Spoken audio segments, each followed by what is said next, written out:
Hi guys, welcome back. It's been a little while since our last video. I had a nice concussion and black eyes, so I had to take a little bit of a break until I looked a little bit better to be on camera.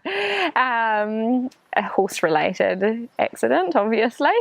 So anyway, in today's session I'm going to be working on building in a bit of whip cracking. So what I'm starting to do now is, in our previous videos we were getting the basics going, we were starting to add in the stimulus of the flag and dragging the sack, but now I want to start making sure that he's going to be okay with sound as well.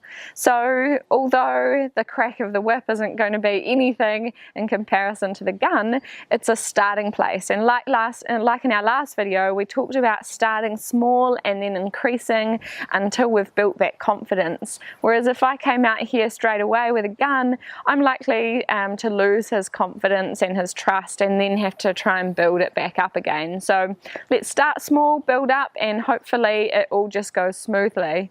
Good horse training for me is a pretty boring event, and I'm hoping that and planning for that the horse can just kind of cruise along as we incrementally increase the pressure and the things that we're asking of them, and don't have to experience any rodeo type of behaviors, because it's not so nice for me and it's not so nice for them. So Tama, good boy. So what I'm going to start off with is just, now Tama hasn't done this before at all, so it's a new exercise for him. I'm just going to start off with him following me, just like that chase me game that we did with the sack in the last video. So once he's following me, I'm just going to start cracking the whip, and so we can see there creates a little bit of worry for him. He went to stop, and I just carried on making the cracking and moving the whip around until he came forward, and then I released the pressure. So my end goal is that he can just cruise along behind me and I can crack the whip away and he's not bothered by the sound of it at all. Okay.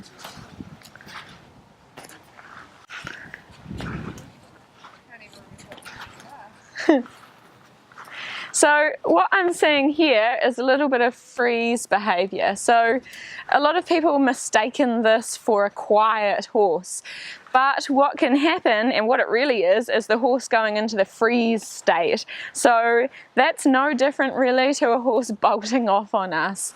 It means that they're in a survival state. So we want to get them to the point where he can just carry on like it's nothing at all, and he's not bothered by the movement and the sound of the whip. Good boy. And then I release the pressure to reward him as soon as he does come forward. Good boy.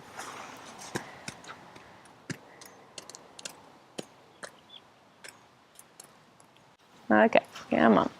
So I always like to start off with them moving their feet, because like in the sack one, when we put them in a position of power with them following the scary thing, it's kind of like what happens out in the paddock or in the wild. If they got a fright from something, they might get a fright, and then because horses are quite curious by nature, they generally turn around and want to check it out.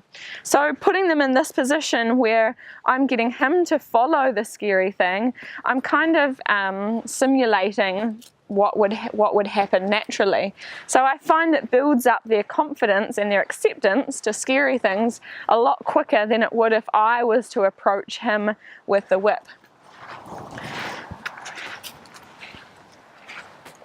And then when I get him to a point where he can just cruise along and I can crack the whip and he doesn't lose rhythm at all, he doesn't stop, he doesn't go faster, he doesn't go all over the show, then I know that he's starting to be accepting of the whip.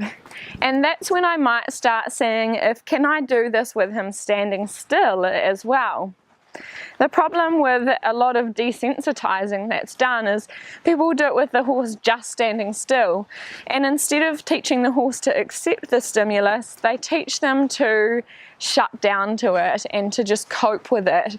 And you'll find that horses, when they've had that sort of desensitizing done, they'll sort of check out mentally, and they might get that glazed over look in their eyes. They might be looking to the outside or anywhere but being present here with you. And sometimes that works, but sometimes it doesn't. And even if it does work, I kind of like my horse to want to be with me and want to be working together as a partnership rather than me forcing something on my horse.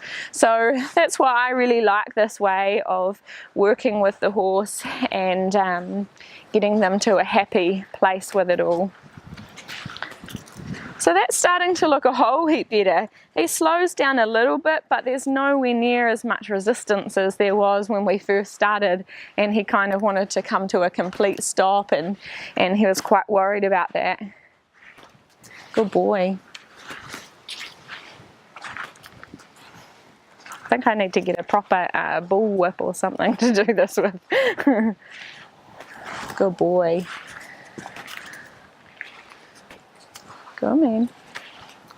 Good. Awesome. Okie dokie. So that's the basics of our introducing the whip and the cracking and starting to build up to being able to shoot a gun off him.